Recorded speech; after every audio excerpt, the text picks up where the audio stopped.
Maths 1 linear equations इन 2 variable. इससे पहले भी 3-4 वीडियो इस लेसन पर हो चुके हैं, आपने सीखा होगा। आज हम देखते हैं डिटर्मिनेंट किस तरह से सॉल्व किया जाता है। चलिए देखते हैं क्या डिटर्मिनेंट क्या होता है।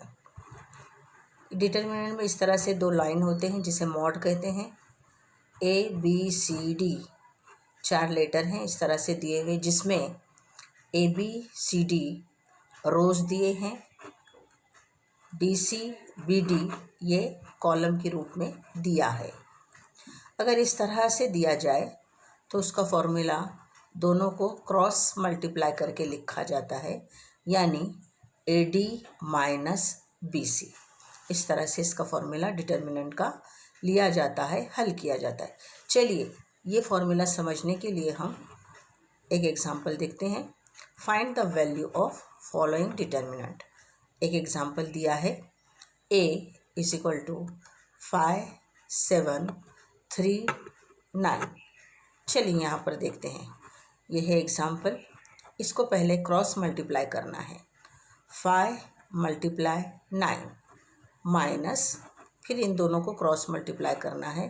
3 × 7 = 5 × 9 9 × 5 45, 45 माइनस 3 × 7 = 21, 45 माइनस 21 यानी 24।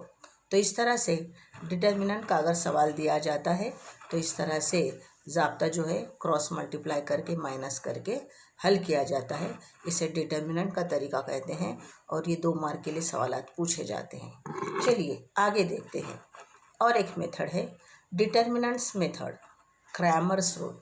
क्रैमर्स रूल क्या होता है, इसके बारे में भी हम आइए जानकारी हासिल करेंगे। फर्ज कीजिए A1x + B1y = C1, ये एक इक्वेशन है। A2x + B2y = C2, ये एक इक्वेशन है। इस इक्वेशन को 1 कहते हैं, इस इक्वेशन को 2 कहेंगे।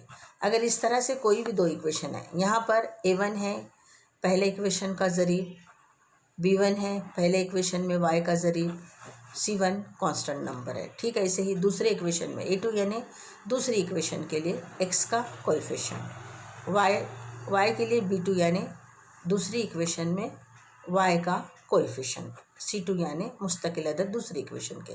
इस तरह से इसको हम नाम देते हैं। अब अगर इस तरह से A1 B1 C1 A2 B2 C2 इस तरह से नाम अगर दिया जाए तो यहाँ पर ज़ाब्ता इस तरह से बनेगा। D = A1 A2 B1 B2, dx = C1 C2 B1 B2, dy = A1 A2 C1 C2। इसी तरह से अगर x की वैल्यू मालूम करना है तो इसके लिए फॉर्मूला होगा x = dx/d, और y की वैल्यू अगर मालूम करना है तो y का फॉर्मूला होगा y = dy/d। चलिए क्रैमर्स रूल समझने के लिए हम एक एग्जांपल देखते हैं। Solve the following simultaneous equation using Cramer's rule. Equation दी है 5x + 3y = -11। दूसरी इक्वेशन है 2x + 4y = -10। Given these 2 equations, दोनों इक्वेशन को 1 2 नाम दे देते हैं। चलिए इसमें से हम पहले D जो अभी ज़ाब्ता देख चुके हैं, D हम तैयार करते हैं। D के लिए ज़ाब्ता है, अभी हम देख चुके हैं, D यानी A1 A2 B1 B2, और dx यानी C1 C2 B1 B2। इन्हीं को इस्तेमाल करके हम पहले D तैयार करते हैं। D के लिए हम लेंगे A1 A2, A1 यानी 5, A2 यानी 2। उसके बाद में B1 B2 यानी B1 है 3 B2 है 4। अब दोनों को क्रॉस मल्टीप्लाई किया, 5 × 4 माइनस इनका क्रॉस मल्टीप्लाई किया 2 × 3 यानी 5 4 = 20 माइनस 2 3 = 6, 20 - 6 यानी 40। सेम ऐसे ही dx का फॉर्मूला लेना है। dx के लिए है C1 C2 B1 B2, C1 है यहाँ पर -11, C2 है -10, B1 B2 जैसे था 3 4। अब दोनों को क्रॉस मल्टीप्लाई किया, -11 × 4 माइनस इन दोनों का cross multiply -10 × 3 is equal to -11 से 4 को मल्टीप्लाई करते हैं तो -44, और ये माइनस दरमियान का वैसे ही, और 10 से 3 को मल्टीप्लाई करते हैं -10 × 3 यानी -30, -44 माइनस माइनस प्लस 30, -44 + 30 यानी -40। तो इस तरह से dx हासिल हो गया -40। अब dy देखते हैं। dy के लिए a1 a2 c1 c2, तो a1 है 5 c1 c2 है -11 -10, दोनों को क्रॉस मल्टीप्लाई करते हैं 5 × -10, 5 × -10 यानी 10 5 -50, तो यहाँ पर आ गया -50। उसके बाद दूसरा दिया है 2 × -11 यानी -22।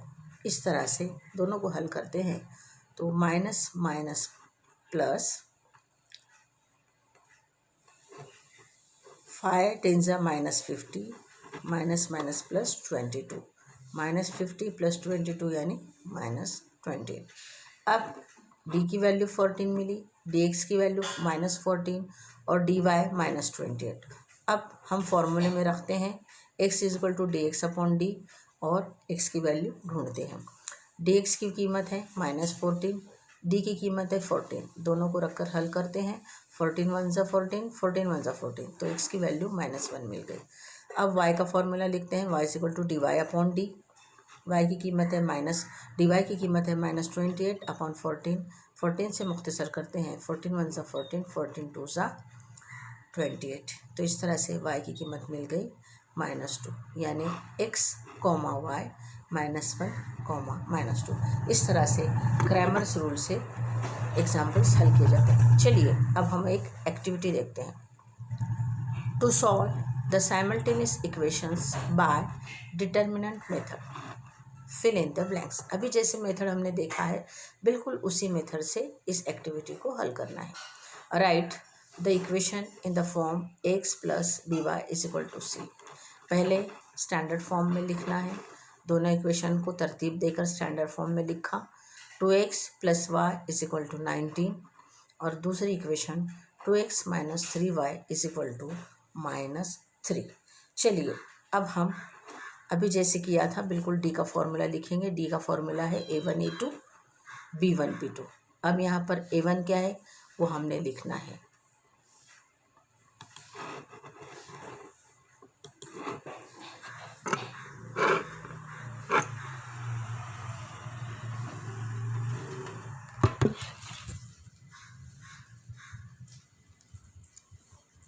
a1 है 2 और b1 है 1।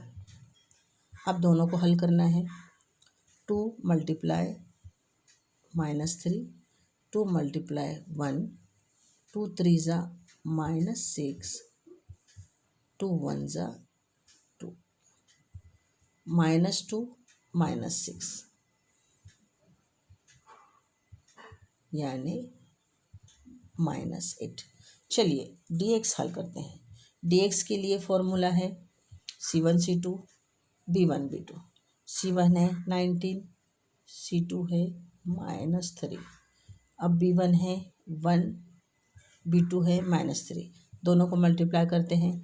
19 × -3 -3 × 1, दोनों को मल्टीप्लाई करते हैं। 19 3 -57, -57 -3 1 -3। चलिए अब आगे देखते हैं अगले पेज में। dy के लिए लिखना है b1 b2 c1 c2। b है 2,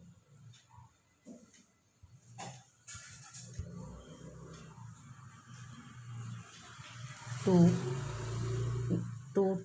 19 माइनस 3।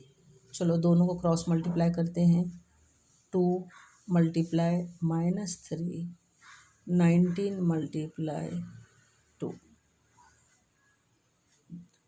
2 3 ज़ा माइनस 6, 19 2 ज़ा 38।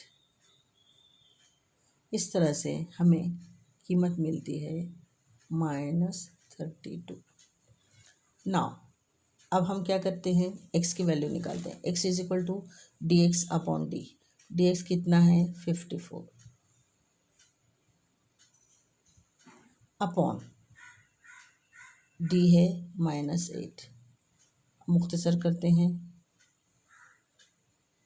हमें मिल जाएगा 6.6।